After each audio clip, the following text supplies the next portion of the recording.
Hello everyone. In this video I will show you that how can you hide the hidden folder on your iPhone. If you open photos and go to albums and scroll down, then you will get hidden folder. You can hide this folder by this trick.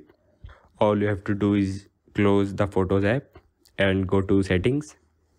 Now you have to scroll down and find Photos application, and here is the photos. Click on this option. Now if we scroll down, then you will get an option of show hidden album. You have to turn off this option. After turning off this option, the hidden album will not be visible in Photos app. If you go to Photos app and go to the album, you can see there is only recently deleted, no hidden folder is visible. So by this trick you can hide the hidden folder. If you want to get it back, so do it again. Just open settings and go to photos and just enable this option, show hidden album. Now you can go to your photos and open the hidden folder by going to albums. So this is how you can hide the hidden folder on your iPhone. Thank you everyone.